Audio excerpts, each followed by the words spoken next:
Bismillahirrahmanirrahim. Assalamualaikum warahmatullahi wabarakatuh. Allahumma sholli ala sayyidina Muhammad wa ala ali sayyidina Muhammad. Ya, seperti biasa Radio Silaturahim dan Rasio TV tiap Jumat menampilkan acara Sirah Nabawiyah bersama Ustadz Salman Al-Farisi. Assalamualaikum Ustadz Salman. Waalaikumsalam. Anak berpuasa dalam perspektif Rasul. Sallallahu alaihi wasallam. Baik. Assalamualaikum warahmatullahi wabarakatuh. Bismillahirrahmanirrahim. Alhamdulillah wassalatu wassalamu ala sayyidina Muhammad ibn Abdullah wa ala alihi wa ashabihi wa man walah. Segala puji syukur yang tak terhingga, yang tak terhitung, yang tak terbilang, puji syukur yang paling indah kita ucapkan kepada Allah Subhanahu wa taala karena memang sangat luar biasa nikmat yang Dia berikan. Salawat salam, kalau ada yang lebih indah dari salawat dan salam kan kita berikan kepada Rasulullah sallallahu alaihi wasallam karena sungguh teladan dan pendidikan yang Dia berikan sangat sempurna sehingga kita bisa mencapai ridhonya Allah Subhanahu wa taala. Bapak-bapak, ibu-ibu, saudara, sedulur-sedulurku semuanya, tulang dohot dan tulang yang hadir dimanapun berada dalam mendengarkan Radio Silaturahim dan menyaksikan TV Silaturahim.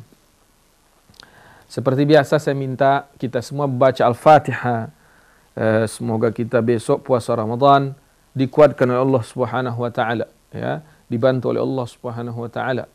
Semuanya buka puasa dengan enak, semuanya nanti mendapatkan baju lebaran dengan pantas, baik yang kaya maupun yang miskin, yang yatim, yang duafa, semuanya terbantu insyaallah. Ala hadhihi niyyah wa likulli niyatin salihah. Al-Fatihah wa ila hadratin Nabi. A'udzu billahi minasy syaithanir rajim. Bismillahirrahmanirrahim. Alhamdulillahi rabbil alamin. Ar-Rahmanir Rahim. Maliki yaumiddin. Iyyaka na'budu wa iyyaka nasta'in. Ihdinas siratal mustaqim. Siratal ladzina an'amta 'alaihim ghairil maghdubi 'alaihim waladdallin. Amin. Pemirsa Rasil TV, pendengar Radio Silaturahim. Saya ingin jelaskan dulu ya. Sirah Nabawi yang kita jelaskan di Radio Silaturahim ini memang tidak melulu cerita. Ini yang harus saya sampaikan ya. Tidaklah pula kalau melulu cerita, apa bedanya yang kita berikan dengan yang sudah diberikan, gitu ya. Tapi Sirah Nabawi yang coba kita berikan di Radio Silaturahim tentu dengan bimbingan Allah Subhanahu wa taala, bukan karena saya tentunya. Bagaimana kita bisa belajar seluruh aspek kehidupan dari Rasulullah SAW. Tapi karena saya tidak ahli, maka saya akan bercerita saja. Misalnya kemarin kita baca sehat seperti Rasulullah SAW. Saya hanya bercerita bagaimana Rasulullah menjaga kesehatan. Tapi bila mana ingin sehat lebih dalam dan lebih hebat, maka dengarkan Rasil hari apa Pak Krisna sama Ustadz Alfian ya? Kalau nggak salah hari Sabtu. Nah, contoh lagi, bila kita berbicara ekonomi yang terjadi di sekarang ini memang dari dulu umat Islam selalu terbelakang dalam ekonomi, maka kita akan bercerita bagaimana Rasulullah SAW mengendalikan ekonomi di masanya. Tapi bila ingin lebih dalam lagi, dengarkanlah Ustadz Ikhwan Basri. Tidak lupa aku malamnya malam apa itu? Rabu malam atau Ustadz Valentino Dilsi. Hari Kamis. Ya. Bila nanti kan saya akan bercerita, juga kita akan bercerita nanti akan kita bikin Pak Krisna, bagaimana menanggulangi pengangguran perspektif Rasulullah SAW. Nanti akan kita bikin babnya. Tapi nanti siapa yang ahli tentang itu? Nanti kan kita arahkan kemana. Sama dengan pendidikan. Pendidikan Rasulullah SAW pendidik terbaik. Dari perspektif sejarah perlu kita lihat bagaimana Rasulullah SAW mendidik. Tapi bila ingin lebih dalam mengetahui pendidikan, Pak Munib Hatib ahlinya, betul nggak Pak Krisna? Di sini ada di Rasil. Malam apa itu Pak? Malam Minggu. Atau siapa itu Patilaya itu, lupa aku namanya beliau. Hamid Patilima. Mohon maaf Ustaz, Hamid Patilima. Kalau mendengarkan saya mohon maaf lupa namanya. Nah, dengarkan. Nah, itu maksud saya. Bukan saya ingin mengatakan bahwa kenapa nggak cerita sejarah aja? Tidak, saya tidak akan bercerita sejarah aja, tapi saya akan bercerita seluruh aspek yang dicontohkan Rasulullah SAW. Tapi bila ingin lebih dalam, silakan ke ahlinya masing-masing. Karena perlu kita lihat bagaimana Rasulullah SAW. Nah, kemarin kita cerita bagaimana Rasulullah SAW mendidik anak-anak spesial need. Betul nggak Pak Krisna? Hanya beberapa poin saja kita munculkan kemarin. Bagaimana seorang ayah menganggap itu tab anugerah dari Allah SWT, dan bagaimana seorang ayah atau seorang ibu mampu memberikan yang terbaik untuk anak-anak yang bukan kekurangan ya, tapi mereka hebat di sisi Allah SWT, tapi karena kelemahan kita kurang di mata kita. Kita udah cerita kemarin bagaimana Rasulullah menanggulangi itu dengan beberapa hadis dari Sahih Al-Bukhari dan lain-lain yang kita bacakan, sampai makanan yang harus dimakan pun masih kita sampaikan, talbina kalau nggak salah saya namanya gitu ya. Hari ini saya ingin mengajak kita, kan mau Ramadan Pak Krisna. Kalau motivasi Ramadan, saya yakin sudah banyak syekh menjelaskan apa sunnah-sunnah Rasulullah di Ramadan. Aku yakin udah dijelaskan. Saya belum dengar nih bagaimana Rasulullah SAW mengajak anak-anak kecil puasa Ramadan. Itu ya. Bagaimana sih? Rasulullah SAW perlu juga kita ceritakan. Rasulullah SAW sangat dekat dengan anak kecil Pak Krisna. Rasulullah SAW sebagai seorang nabi, presiden di negara itu waktu itu ya, pemimpin perang apa semua dipegang oleh Rasulullah SAW. Tetapi Rasulullah SAW jauh lebih akrab daripada Bapak Jokowi kepada anak-anak dengan hanya menanyakan sebutkan nama hewan, sebutkan nama ini. Bukan. Kan Pak Jokowi saya lihat suka gitu ya. Jadi kalau dia berkunjung kemana, sebutkan nama pahlawan, sebutkan nama presiden, sebutkan, itu cara beliau mendekati anak-anak. Aku pikir itu bagus, itu usaha maksimal dari Bapak Jokowi, aku pikir ya. Tapi Rasulullah SAW dengan anak-anak lebih dari apa yang dilakukan oleh Bapak Jokowi. Nabi dengan anaknya atau adiknya Anas bin Malik atau anaknya Anas bin Malik pernah main bersama Rasulullah SAW di tanah malah. Nah, itu ya, kedekatan Rasulullah SAW dengan anak-anak. Jadi tidak boleh jauh dengan anak-anak, tokoh-tokoh kita pun, misalnya ustadz, pengajian, apa macam, jangan jauh dari anak-anak. Saya kemarin bertamu ke rumah teman saya, ustadz tapi senior saya sebenarnya. Dia bercerita ke saya ada masjid yang menulis dilarang bawa anak-anak. Saya pikir ini orang masjidnya harus dikasih sentilan sedikit lah, jangan kenceng-kenceng, nggak boleh. Harusnya silahkan bawa anak-anak ke masjid. Itu yang harus diumumkan. Misalnya majelis ta'lim, silahkan bawa anak-anak ke majelis ta'lim. Kalau nanti mereka ribut, itu jangan didiamkan, biarkan saja. Kadang-kadang ada orang tua yang risih dengan ributnya anak-anak ketika pengajian atau ketika sholat. Saya pikir itu tidak tepat ya. Rasulullah SAW tidak melakukan itu. Rasulullah SAW ketika Hasan dan Husain, salah satu di antara keduanya, naik ke pundak Rasulullah SAW saat Rasulullah sujud dan dia jadi imam salat di Masjid Nabawi, dan Rasulullah SAW melamakan sujudnya hanya gara-gara Hasan naik di kepalanya. Berarti Rasulullah SAW mengajak anaknya, mengajak cucunya yang kecil ini ke masjid untuk membiasakan mereka beribadah. Jadi saya ulangi, Rasulullah SAW sangatlah dekat dengan anak-anak, bercanda dengan anak-anak. Nabi pernah memanggil seorang anak, ya aban Numair, kalau nggak salah ya, ma fa'alan Nughair. Itu diriwayat Imam Bukhari. Kalau saya salah teksnya mohon maaf pada para asatiz yang mengetahui ya. Nabi di situ bercandaannya keren menurut saya. Jadi Nabi memanggil anak kecil dengan istilah abu. Abu itu saya nih Pak Krisna, saya Abu Muhammad sekarang. Salman Abu Muhammad, karena anak saya yang pertama Muhammad. Ya. Pak Krisna Abu siapa gitu loh? Abu Hamzah. Abu Hamzah. Kalau Pak Ihsan Talib mungkin Abu apa anak pertamanya gitu ya. Kalau Pak Farid Abu Ridwan, nah, gitu kan? Maksudnya Nabi SAW memanggil anak kecil dengan istilah Abu. Seolah-olah itu anak setara dengan Rasulullah SAW. Itu kan bercandaan yang sekaligus menggeliti hati anak, juga sekaligus anak ini langsung merasa, Rasulullah anak kecil juga atau saya sudah jadi dewasa gitu kan? Itu keren. Itu Rasulullah SAW ketika bersama anak-anak. Jadi saya bercerita nih tentang bagaimana pendekatan Rasulullah ke anak. Nanti kalau mau tahu lengkapnya, nanti dengarkan ahlinya di Radio Silaturahim. Masya Allah, tabarakallah. Saya pikir pendidikan anak sangat konsen Rasul membahasnya. Nah, Itu Rasulullah SAW tadi ya. Jadi Rasulullah SAW sangat dekat dengan anak-anak. Saya berani bercerita begini, Nabi itu main yeye. Tahu yeye nggak Pak Krisna? Itu. Yang karet itu loh. Oh, karet disambung-sambung. Udah? Karet kamu sambung, nanti ada yang selutut, ada yang segi pinggang. Kita lompat-lompat. Ada nanti setelah lulus lompat-lompatan ada kayak nari gitu. Saya sangat meyakini itu dilakukan Rasulullah SAW sampai dia setelah menjadi Rasul untuk pendekatan kepada anak-anak. Tapi tentu nggak main yeye dengan permainan yang ada pada waktu itu. Nah, saya berani bercerita seperti itu. Kenapa? Karena banyak sekali yang dilakukan Rasulullah SAW untuk pendekatan anak-anak. Nah, hari ini kita mau bicara puasa. Bagaimana sih puasa anak-anak di masa Rasulullah SAW? Tentu pertama begini. Sebelum saya masuk cerita itu ya. Islam mengajak kita membiasakan beberapa ibadah penting untuk anak-anak Pak Krisna. Atau pemirsa yang saya muliakan ya. Sebenarnya ini bukan untuk puasa saja. Tapi karena hari ini kita puasa, kita bahas puasa. Jadi saya ulang, Islam atau Rasulullah SAW mengajak anak-anak untuk terbiasa melakukan pengabdian kepada Allah Subhanahu wa taala.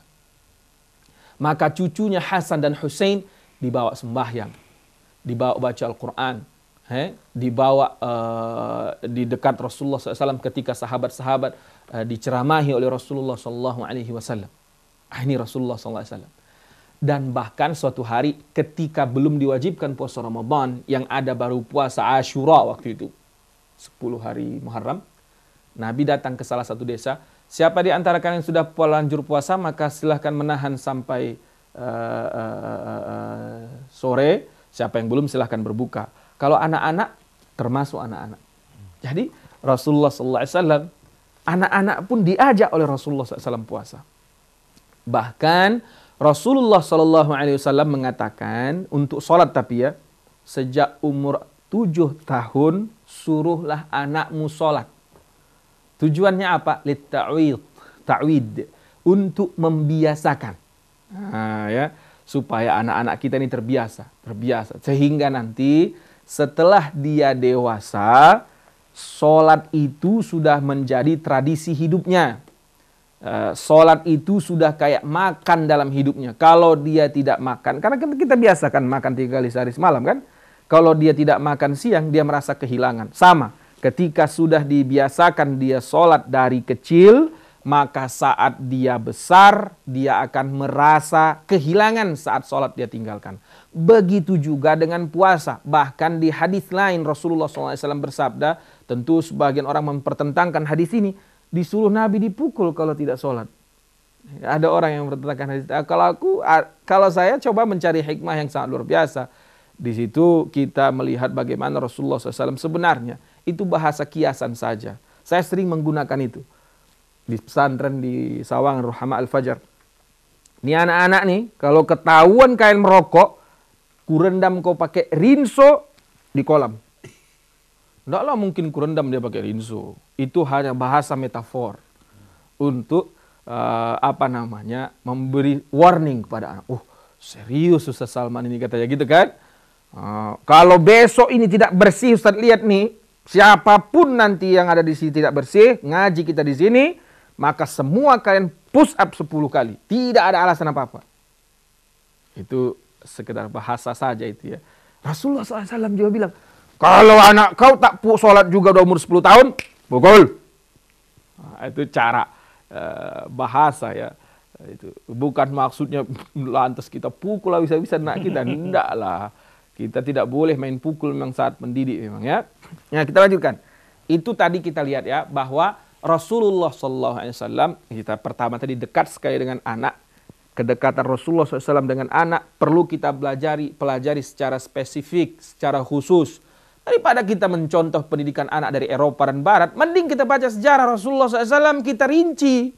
Ngapain baca orang Barat punya kalau ada di Rasulullah SAW? Begitu maksudnya. Tapi bukan saya anti dengan Barat ya. Saya sering membaca penelitian-penelitian hasil dari Barat. Tapi setelah saya baca, Rasulullah punya. Semua yang saya baca. Siapa? Stephen Covey, Ian Marshall. Saya dapatkan banyak dari Pak Munib, dari Howard Gardner, dan lain-lain sebagainya ini. Nah, ternyata yang mereka bikin ini diceritakan di sejarah Rasulullah SAW. Cuman karena perspektif belajar sejarah Rasulullah itu cerita aja. Ya, cerita bahwa Rasulullah lalu. Terus kita tidak ambil intisarinya, kita bikin judul pendidikan yang nggak dapat dia. Nah, saya ketika duduk sama Pak Munif, kalau bisa Salman setiap cerita sejarah Nabi keluarkan intisari pendidikan yang bisa diambil supaya itu menjadi panduan yang luar biasa untuk kita semua. Ketika Pak Munif mengatakan itu kepada saya, wow, saya pikir ini PR besar. Ternyata memang setelah dipelajari, setiap jengkal sejarah Rasulullah SAW punya pesan pendidikan yang sangat dahsyat. Kita lanjutkan. Tadi ya, kemudian kita lihat dari Rasulullah SAW menyuruh anak-anak untuk sholat. Bahkan ada bahasa dipukul kalau tidak mau sholat. Tentu bila ingin mengamalkan pukulannya ini pukul gini loh. Nah, itu. Pukul yang jangan menyakitkan.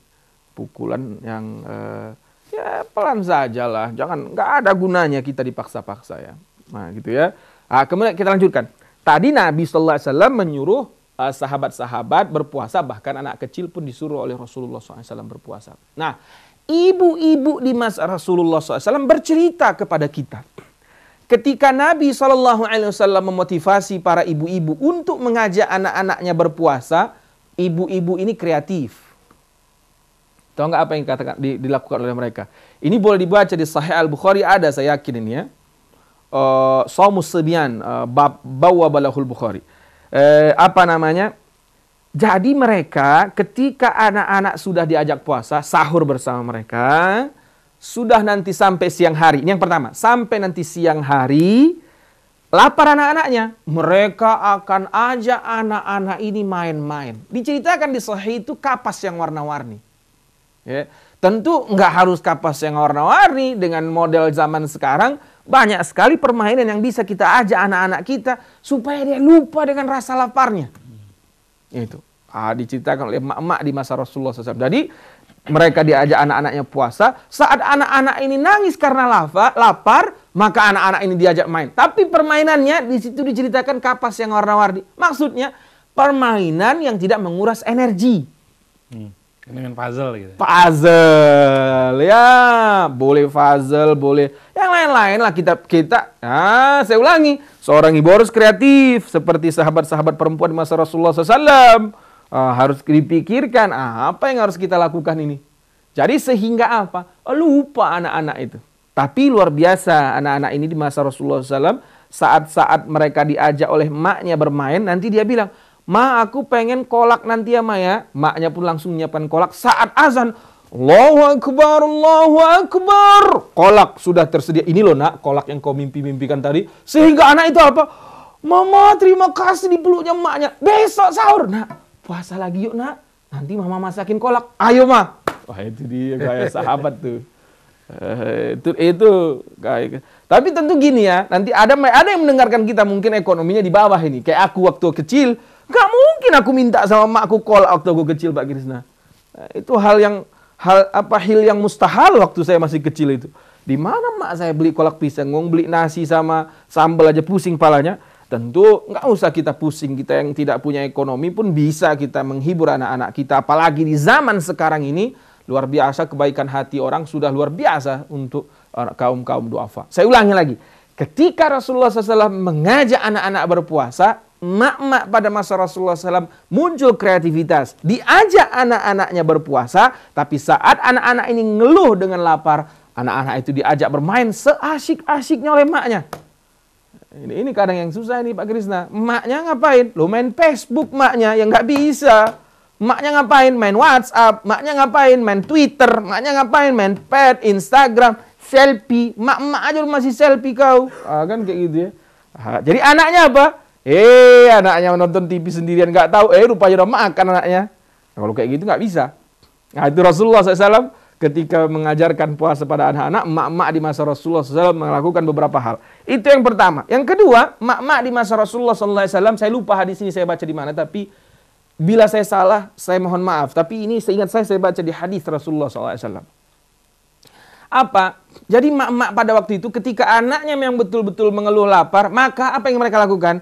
Diajalah anaknya ini sahur Siang nanti kan lapar anaknya. Diajaklah anaknya ini makan siang. Anaknya dikasih makan siang. Terus apa dikata anaknya? Nak, nanti baru makan saat azan lagi maghrib ya anaknya. Jadi puasa.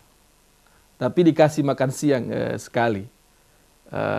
Setelah makan siang itu dikasih, nanti diajak lagi anaknya nahan lagi dari yang lain-lain. Tentu bukan hanya nasi ya. Diajak dari yang lain-lain. Betul-betul puasa Rasulullah anak-anak itu dibikin oleh emak-emak pada masa Rasulullah SAW. Jadi ada kreativitas dari para istri-istri sahabat bagaimana agar anak-anak mereka tetap ikut menahan rasa lapar yang memang diwajibkan oleh agama kita kepada kita semua. Sebagai latihan untuk anak-anaknya, harapannya ketika nanti mereka dewasa, anak-anak ini betul-betul dengan tulus dan ikhlas melaksanakan puasa.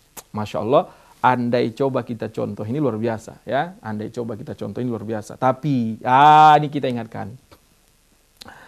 Saya ingin mengingatkan saya dan kita semua tentunya. Ketika tadi kita bilang bahwa ibu-ibu di masa Rasulullah SAW ketika mendengar titah dari Rasulullah untuk mengajak anak-anaknya berpuasa, baru dua yang saya dapatkan ya. Yang pertama tadi, anak-anak diajak main-main, kemudian apa yang direngekkannya disiapkan di saat buka puasa. Yang kedua, bahwa anak-anak diajak puasa, tetapi nanti saat zuhur dia lapar dikasih makan, tapi zuhur ke maghrib tetap diajak anak-anak ini berpuasa.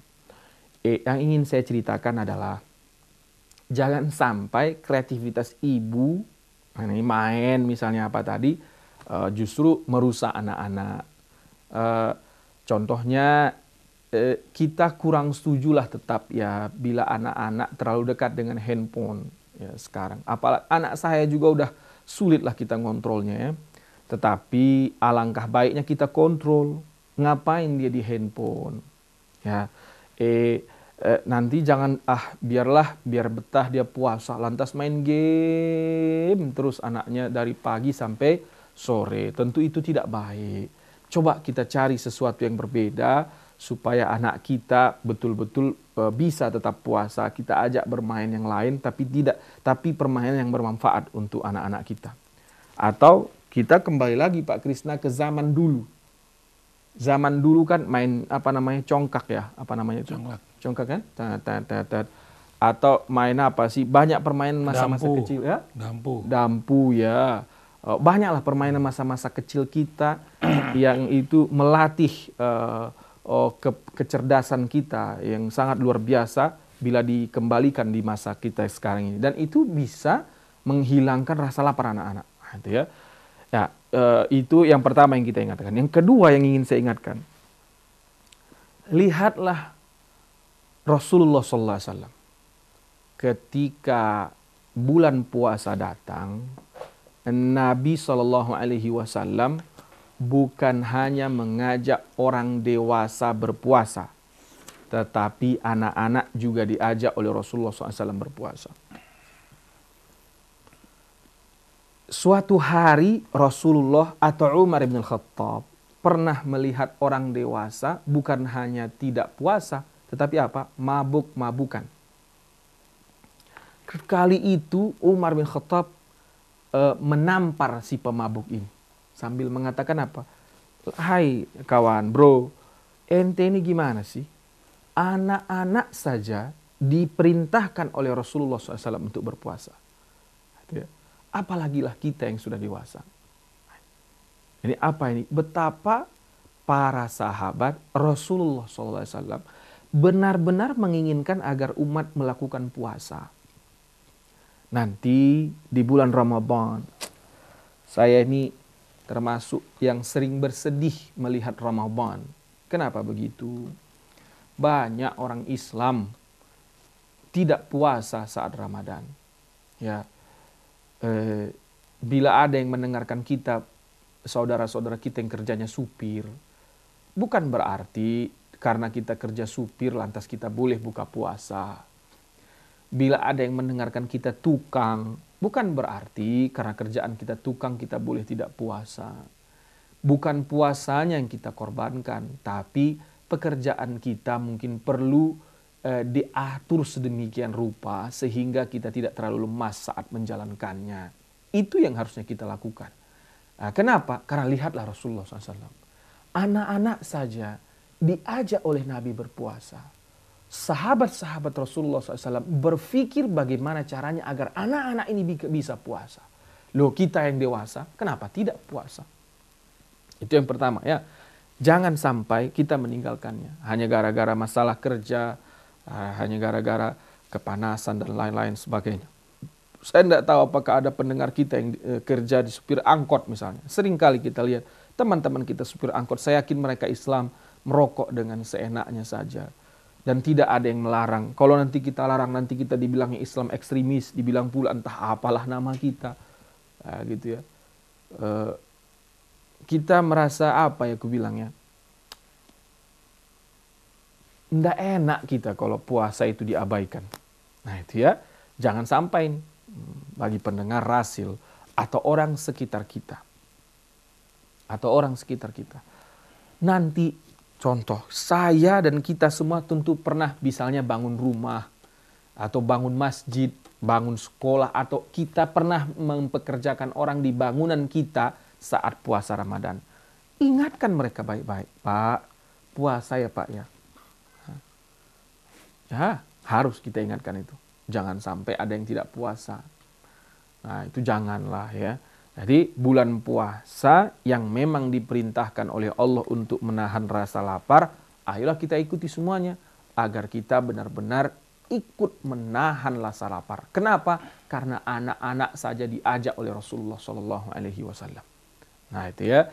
Yang kemudian juga saya ingin mengingatkan, tadi kita bilang, dalam rangka mengajak anak-anak puasa, kita kudu menyiapkan makanan yang diminati oleh anak kita saat puasa, Pak Krisna. Saat berbuka puasa. Kolak lah apa macam. Ini dilakukan untuk anak kecil. Ya, untuk anak kecil. Orang dewasa tidaklah pantas melakukan itu. Pemirsa dan pendengar, saya ingatkan. Kita ini banyak yang puasa tapi tidak mencerminkan puasa. Mengapa aku bilang begitu? Banyak di antara kita melakukan apa? Puasa yang seharusnya bulan untuk menahan selera serta syahwat, justru kita jadikan bulan puasa menjadi bulan pelampiasan selera serta syahwat. Kenapa aku bilang begitu? Oh, saat buka puasa, banyak kali menu kita berbuka puasa. Saya ulangi, kalau untuk anak kecil, pembiasaan atau motivasi buat mereka itu tentu sangat bagus. Tapi kalau untuk orang dewasa, tak boleh. Bukan tak boleh dalam arti saya bilang haram, tidak. Kita lihat Aisyah bercerita, Rasulullah SAW saat buka puasa, sahur dengan air dan korma, buka puasa dengan air dan korma. Ini menunjukkan apa? Bahwa Nabi saat puasa datang, lapar yang memang Allah perintahkan itu dinikmati dan disyukuri. Bukan dianggap sebuah beban. Nah, ini penting bagi kita semua umat Islam. Nah, tadi kita bilang bahwa anak kecil kita motivasi dengan beragam makanan yang dia suka saat buka puasa. Itu jangan sampai kita lakukan sebagai orang dewasa. Orang dewasa harusnya tetap mampu menahan diri walau buka puasa itu datang. Tetap mampu menahan diri walau sahur kita lakukan. Bukan berarti kita isi tangki perut kita ini sebanyak-banyaknya dengan jenis macam ragamnya saat kita berbuka puasa. Karena puasa ini intinya kan untuk menahan nafsu kita. Anak-anak kecil diajak dari sejak kecil menahan nafsu. Kenapa? Karena penting sekali menahan nafsu. Dari kecil diajak. Sampailah kita meninggal. Kita diajak oleh agama kita untuk menahan nafsu. Luar biasa. Allah subhanahu wa ta'ala di bulan Ramadan menyuruh kita menahan dari yang halal padahal buat kita. Karena memang sering kita tertipu dengan yang halal. Kata syair Melayu apa? Di manis gula, lupalah aku liriknya. Di manis gula semut binasa, gitu. Gitu ya. Di manis gula semut binasa. ini dimanis gula semut binasa. Kenapa? Karena si semut lupa, tangki kau kecil, jangan kau isi banyak-banyak. Kita di bulan Ramadan diajari oleh Allah SWT. Walaupun halal, jangan banyak-banyak kau bawa ke rumah pulang. Itu ya, diajari kita. Dan ini pendidikan diajak oleh Nabi kita umat agar juga mendidik anak kita pakai puasa ini. Nah, sehingga kalau anak sudah terbiasa puasa, bukan hanya nanti terbiasa puasa saat dia dewasa, tetapi punya dia sifat, punya dia semacam reminder di kepala dia bahwa tidak selamanya yang halal itu boleh kita banyak-banyakkan dalam kehidupan kita. Kenapa? Karena sering semut mati di tengah-tengah tumpukan gula. Karena juga sering manusia binasa di tengah-tengah fasilitas yang halal yang terlalu banyak. Pak Krisna, pemirsa yang saya muliakan. Sebagai pesan saya juga kepada kita semua, ini ceramah ini sering saya sampaikan di mana-mana. Apa aku bilang? Banyak orang puasa Ramadan seperti lagu. Lagunya begini. Ibarat air di daun keladi, walaupun tergenang tetapi tak meninggalkan bekas. Apabila tersentuh, dahannya bergoyang, airnya tertumpah, tercurah habis, tak tinggal lagi. Begitu pula Ramadanku selama ini, puasa 30-lah hari, namun takwa tak bertambah. Silahkan lanjutkan liriknya masing-masing ya. Yang maksudnya aku bilang tadi apa? Coba lihat.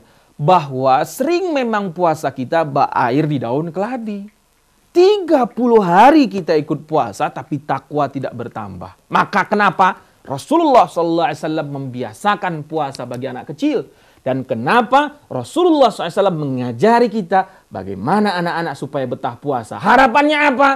Jika dari kecil dia sudah terbiasa puasa, mudah-mudahan saat dewasa puasanya tidak seperti air di daun keladi, tetapi puasanya benar-benar puasa yang mendidik diri mereka, sehingga setelah puasa dia muncul menjadi insan yang bertakwa. Takwa yang sebenar-benarnya, takwa yang menunjukkan perubahan karakter dalam kehidupannya. Itu yang dinamakan takwa. Karakter-karakter negatif yang selama ini ada dalam kehidupannya, setelah Syawal datang, hilang bersama Ramadan pergi. Karena sudah dilatih selama 30 hari, 30 malam. Nah, ini yang bisa saya sampaikan bagaimana cara mendidik anak kita supaya ikut puasa di bulan Ramadan nanti, dan beberapa manfaat puasa kenapa harus diberikan kepada anak kecil ya.